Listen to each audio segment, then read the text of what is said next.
Okay, happy Saturday racing, bayang karerista. Shoutout lang tayo saglit. Shoutout kay Boss Ronald Susim at shoutout na rin kay Consi Darwin Awisia at kay Kagawad Noel Kagintuan. Pagbate galing kay Boss JR Kabansag at shoutout na rin kay Boss Boying Balmes at kay Boss Rogie Galon ng Santa Mesa, Manila. At shoutout na rin at happy racing kay Boss Eddie Lim. Okay, so Saturday racing tayo at 7 karera tayo for Saturday racing at ang start time natin is alas 4 ng hapon. Okay, so medyo manipis yung lineup natin pero may ilang karera na medyo balansyado, no? Simulan na nga natin. Race 1 tayo. Start ng winner take all, 3-year-old and above maiden race, non-placers, distansya 1,400 meters. Okay, first choice natin, single na nga natin to, yung kalahok numero 2 na si Courage. Gagabayan niya ni Jim Elshego at siya yung nakikita natin na pinaka-consistent manakbo, no? Dito sa mga entries sa race number 1 at medyo makikita naman natin lumalaban sa unahan to. So siya yung single na natin, kalahok numero 2, Courage. Kung may kursonada kayong iba, dagdag nyo na lang, lalo na pagkadehado. Okay, so dito sa race number 1, single na nga natin yan, kalahok numero 2, Courage. Okay, race number 2 tayo. Race 2, start ng pick 6, class 4, 42 to 56 bracket, 1,400 meters ang distansya. Meron tayong siyam na kalahok dito, no?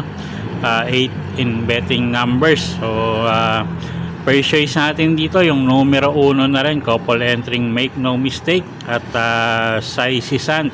At sila nga medyo dalawang imported horse siya, no? Couple entry, medyo may pagka mababa na sa grupo yan, dalawang couple entry na yan. So sila yung first choice natin. Second choice, kalahok numero 6, Catania. Gagabayan naman yan ni RC Baldonido. At pwedeng pang third choice, pang deado, kalahok numero 8, Exalted. Okay, so sa race number 2, first choice nga, numero 1, couple entering Make No Mistake at Sai Sisant. At second choice natin, kalahok numero 6, Catania. At third choice nga, numero 8, Exalted. Okay, race 3 tayo. Start ng pick 5, class 5, 17 to 41 bracket, distansya 1,400 meters. Okay, anybody's race tong grupong to. Alam nyo naman, pagandahan ng gising, no? So dagdag na lang kayo dyan, or kumbaga ito yung pang all lagi, no? Yung grupong ito. So anyway, pili tayo rito. First choice, numero 1, Sky Magic. Pabs Caballero yung rerenda, regular rider, matuling kalahok. Pag nauna, tingin ko malaki panalo. Second choice, kalahok numero 4, Super Hawk. JD Huko naman yung rerenda dyan, isang deremating kabayo, baka mapabor yung distansya sa kanya. Okay, so sa race 3, first choice nga, numero 1, Sky Magic. At second choice nga, kalahok numero 4, Super Hawk. Okay, next race tayo, race number 4, start ng pick 4, class 4, 42 to 56 bracket, 1,400 meters ang distansya natin dito. Okay, first choice, kalahok numero 1, couple entering May 10 at Baba Boom. RJC Tabor at Pabs Caballero yung rerenda dyan. Si Baba Boom yung nakikita natin, medyo magang yung laban ngayon dito, no? Pwedeng iuna yan, pwedeng isunod, at tingin nga natin pwede nang iuna dito yan, no? At wala tayong nakikita medyo matulin dito. So first choice natin yan. Second choice, yung kalahok numero 4 na si Magnolia Ariana. Gagabayan naman yan ni Jeff Bakaykay. Okay, so sa race number 4, first choice nga, kalahok numero 1, couple entering May 10 at Baba Boom. Second choice, kalahok numero 4, Magnolia Ariana. Okay, race 5 tayo, class 5, 17 to 41 bracket, distansya 1,400 meters. Anybody's Race, first choice natin yung numero 1 na rin na si 2 de Junio. JD Huko yung sasakay dyan, nagsilbing batak lang yung huling takbo nito. So tingin ko mag-i-improve, no? At siya nga yung first choice natin, kalahok numero 1, 2 de Junio.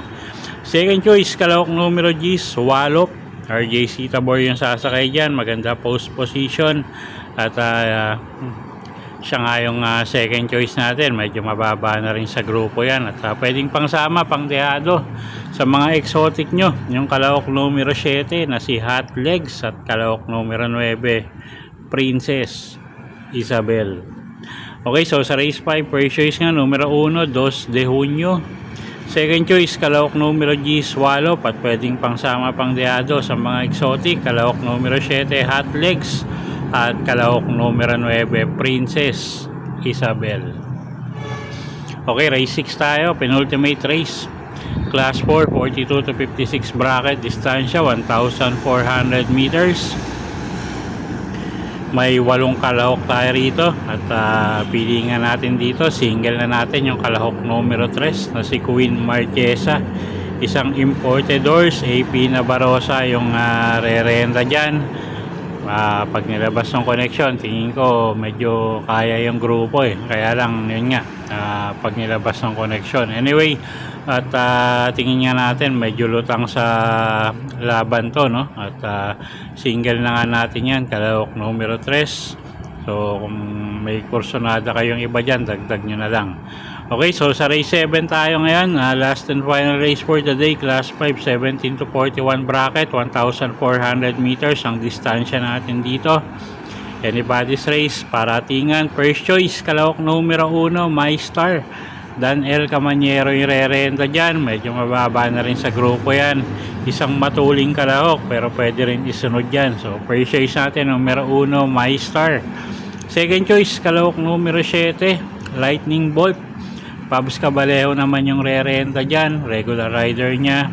At pag tumakbo ng maayos siya, tingin natin may panalo rin yan. At pwedeng pangsama nga, pangdehado, yung kalahok numero 8 na si Chef Cat. At kalahok numero 6, kalahok numero 5, sorry, Victorious Passion. Okay, so sa race 7, first choice nga, kalahok numero 1, My Star. Second choice, kalahok numero 7, Lightning Bolt. At pwedeng pangsama sa mga exotic nyo, kalahok numero 8, Chef Cat. At kalahok numero 5, Victorious Passion. Okay, so yun po yung mga giya natin para sa araw ng Sabado, May 2, 2026. Sana po yung makatulong sa pagpili nyo ng mga tatayaang kabayo. Inulit ko po, kayo pa rin po masusunod kung saan nyo itataya yung pinagpaguran yung pera. Good luck po at happy Saturday racing, bayang karerista.